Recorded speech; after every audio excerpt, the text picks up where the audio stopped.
roughly 781 days ago, a little known series called Cyberpunk Edgerunners was released, right? I don't know. I'm acting like this is scripted. It's not. But that show was released 781 days ago to a lot of critical acclaim. And you know who watched that roughly 781 days ago? Me. Guess what my favorite show of all time is? Cyberpunk Edgerunners, right? So I watch it when it comes out. I watch it again on its anniversary, and now I've watched it one more time with my girlfriend, and all I can say is it's still just as incredible. It's still the best written 10 episodes that I think has ever existed, and that will ever exist, and I don't think we're doing any better than it, so I don't know why we're making any more art and media. Regardless, Cyberpunk Edgerunners, as anybody that's seen the show can attest to, has this feeling of sticking to you, right? And so now that all of this time has passed, right? Now that we're a little bit past a 2 year anniversary of the show, I wanted to kind of do a bit of a rant about why exactly I feel so strongly about Cyberpunk, not only just as like the game, which is its own topic, but the show specifically, why I think it's stuck with me as far as it has, right? And that's to begin that kind of a conversation. I think I have to kind of describe what I think of as cyberpunk, right? Like in terms of the genre, not the show. And in my opinion, what makes good cyberpunk media, right, is that you have your dystopian world that's super terrible and horrible and yada yada, but like the main difference, right? In Hunger Games, right? There's the Hunger Games. In Maze Runner, there's the mazes, right? And there's always this horrible catastrophic event that led to all of this horrible things going on, right? Like there was, it felt as if these aren't natural byproducts of the world, and I think that's the key distinction that dystopian cyberpunk makes, right? I think it's the reason why the world is as horrible as it is because we didn't change now, and the world continued on the same track that it was always meant to, as given by our current day surroundings, right? And that's what I think makes Cyberpunk so incredibly interesting. That is what I think makes it this very, like, I think that's what makes it so gripping as a story, and why you can see people have this lasting effect because it's only 10 episodes, right? But when you see good cyberpunk media just set in a cyberpunk world, it lasts with you because you start to see it reflected in the world you live in, right? That's what makes it so good. But that's more of the genre, and I think the game does a very good job at building that world and doing that. But how do you get that message across, right? When you can explore an entire world that's been destroyed by late stage capitalism as it has been in that game, you really do get that feeling. But the issue is that's a 60-hour adventure waiting for you. This show is 10 episodes long, 20 minutes each. How do you get that same impact without without that much time on your hands, right? And I think the way that Cyberpunk does it is so incredibly interesting and effective. And I think it's a great lesson in writing stories with efficiency, right? It doesn't feel like, at least in hindsight, after on a rewatch, that even a moment of Cyberpunk's like anything is wasted. There's not a frame of animation that feels like it is not absolutely intentional. And I think that is what makes it so incredibly gripping, right? Not only from a pacing standpoint, the fact that it is breakneck fast, right? Everything is moving like that, right? But additionally, right, beyond just the actual like that the more of the like how fast it's going because it has to, I think that it it's able to get the themes across of each episode so efficiently because we get to have the actions that take place matter a lot more than like a lot of the words said, right? Everything kind of has meaning, right? We're shown something and they trust us enough to kind of understand it, right? Like for instance, whenever they're talking to each other, right? They're not like stopping and saying, "Hey, wait, do you understand what's going on, viewer?" Right? Or like, oh, when they say like when they use slang, right? When they say like choom or gonk or whatever, right? These are made up terms. They're fantasy terms, but they use them in such a way that it makes it feel real, right? And so I think doing that and making like having the people just kind of look into the world and not really have a regard on if they understand what's going on or not, and respecting your audience enough to do that allows Cyberpunk to be at the pace that it needs to be as to be an effective story being told, right?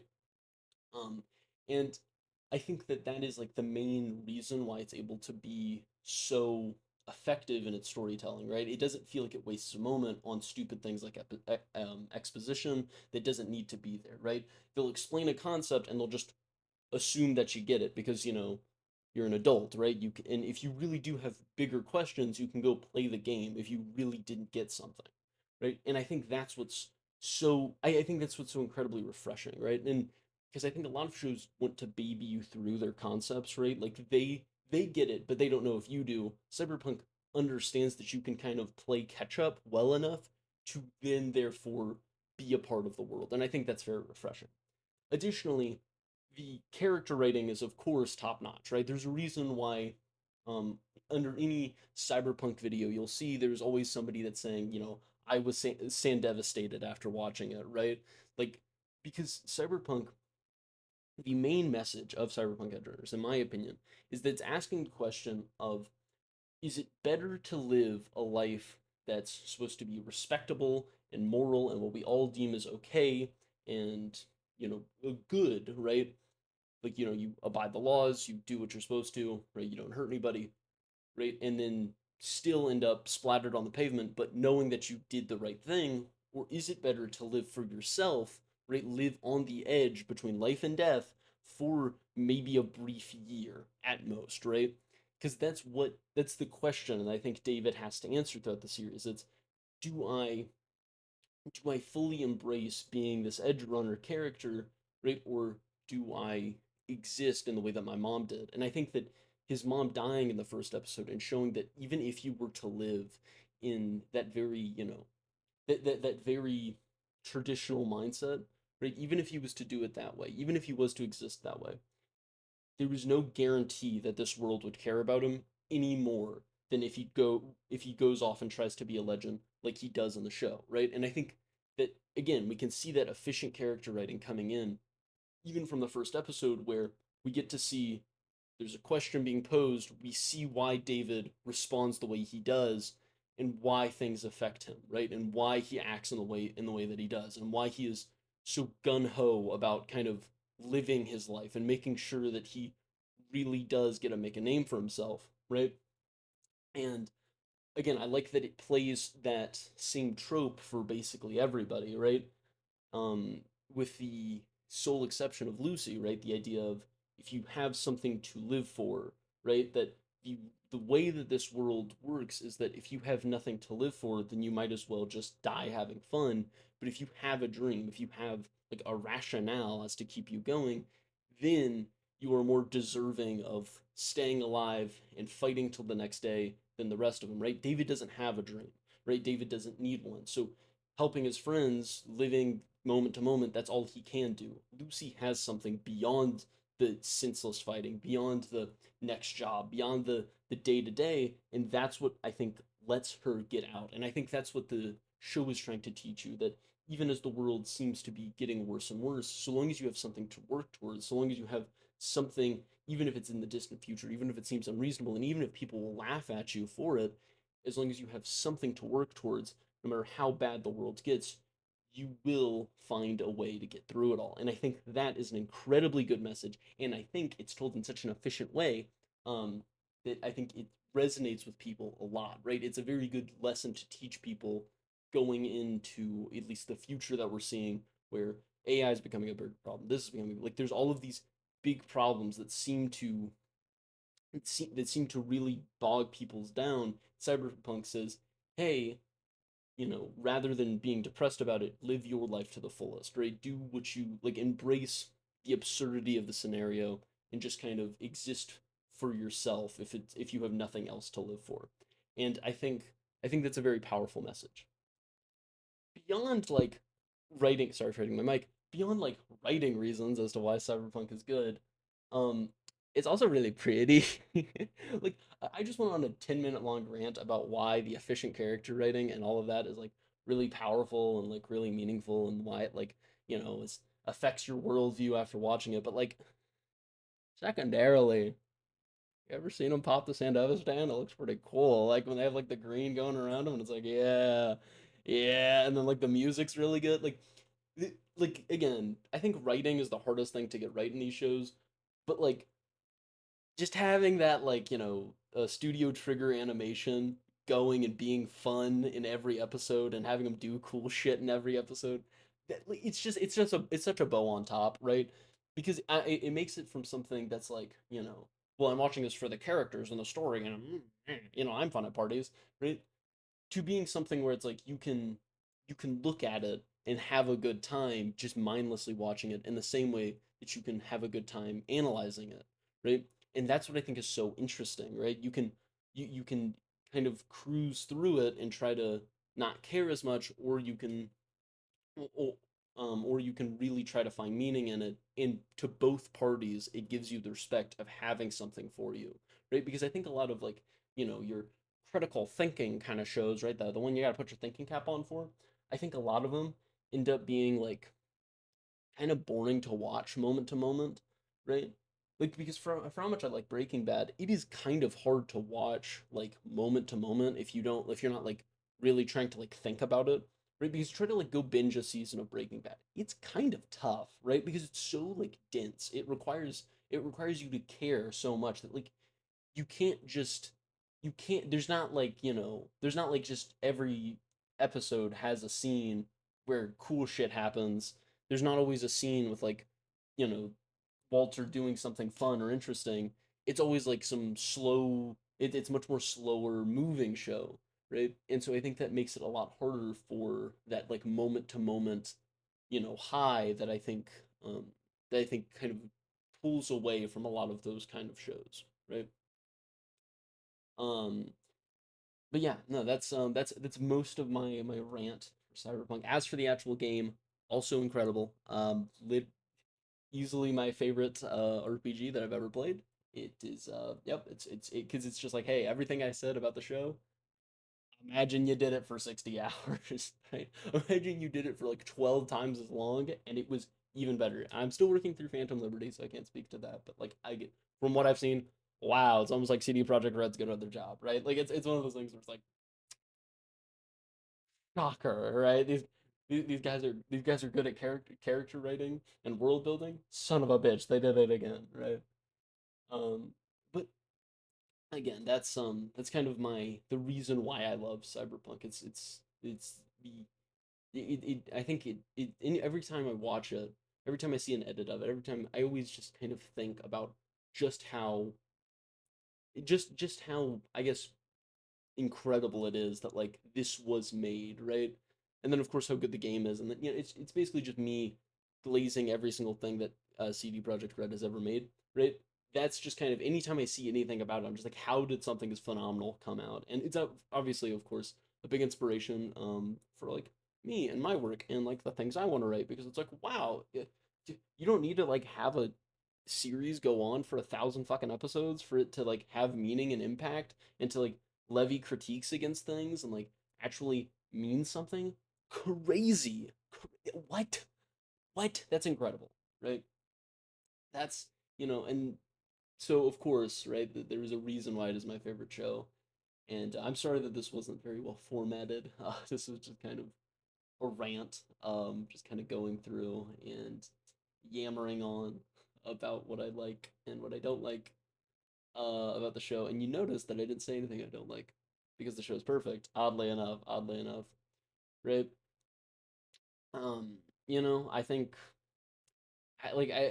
the because like the moment that really made me because on my most recent rewatch, there's a scene in the first episode. Like what made me make this video is there's a scene in the first episode of David going to school, and you see people watching brain dances, and jerking off in public, right? And on the surface level, right? Because I think that this like brief moment, right? It's like 3 seconds, and it's so emblematic of why the show's so good, right? It's something that seems crass, funny, and just kind of something you're supposed to be like, that's ridiculous. But then if you think about it, you're like, oh, it's actually a critique that social niceties should go away as, as wealth and income disparity grow wider because these people don't have anything left to live for. So, of course, addiction and moment to moment pleasure is now the only thing they can live for. This is actually a critique of capitalism. It's not a guy jerking off. Duh, right? Like it, and like even if it might not be the deepest thing ever. It's like you can see that this guy, like jerking off, has meaning, right? Like there was a point to it behind it, just beside it just being funny. And I think that's what makes Cyberpunk Edgerunners so good. It's just like every moment you can look at it and be like, and then when you think about it a little bit more, makes just as much sense. It's like, they should have put that in, right? But yeah, so that's kind of the end of the critique section. As for the rant, if you're a fan of my other work, like in my other videos, a lot more of them are just me kind of ranting and talking about things I'm drawing. This drawing sucked ass to do. I'm not gonna lie. It took 3 hours to do this drawing, and most of it was spent drawing Lucy's stupid fucking jawline and her stupid hair. All right. Uh, is it an incredibly well designed character? Yes. Is it eye catching and fun to look at? Yes. Holy fuck, can I not draw women though? It is so irritating. It pisses me off so much that I cannot draw women. All right, because it's just like I had to spend like legit probably a third of this video, and you think there's three characters, you obviously spend a third on each. Fuck no, right? Like there's no way that's true. I would say probably 2 hours of the time was spent drawing Lucy, and then the rest was spent drawing Maine and David, because like I drew those two, nothing, right? Like it was nothing, and then somehow stupid rainbow haired bitch found a way to waste so much of my time. But I do think it ended up looking good, in terms of subjectively. I had a hard time because I couldn't import the pictures, so like I had to kind of eyeball what they looked like. So that was fun. Also, I didn't realize that, fun fact, the Cyberpunk yellow, right? That's like in the background of everything, and so it's like, oh, I was gonna use that for this video. Same color as David's jacket. Ah, didn't think about that, right? Did not think about that. So that was a fun thing that, how do I make that pop? More fun things. You can see here, I'm still drawing Lucy because it's too damn long. Too damn long, all right? But regardless, again, it's still ended out good. I think it was still fun and interesting. But yeah, that's just for people that wanted to like know what I was thinking while drawing this. Wanted a little taste of what my other content would look like. It's just as ranty, but also I talk about the thing that I'm drawing. So ain't that fun? But yeah, so I would, yeah, I don't really have much else. Probably a year from now, if you ask what my favorite show is gonna be, guess what it'll still be? It'll still be Cyberpunk Edgerun. Like, it's just best show I've ever seen. If you haven't seen it, go watch it. I don't know why you would have just watched 18 minutes of a guy talking about how much he loves it and you hadn't gone seen it. I guess should have put a spoiler warning earlier in the video, but I did not. Regardless, thank you for watching. I will probably upload at some point before this year's over. Cannot tell you when though. So, yeah. See y'all in the next one. Bye.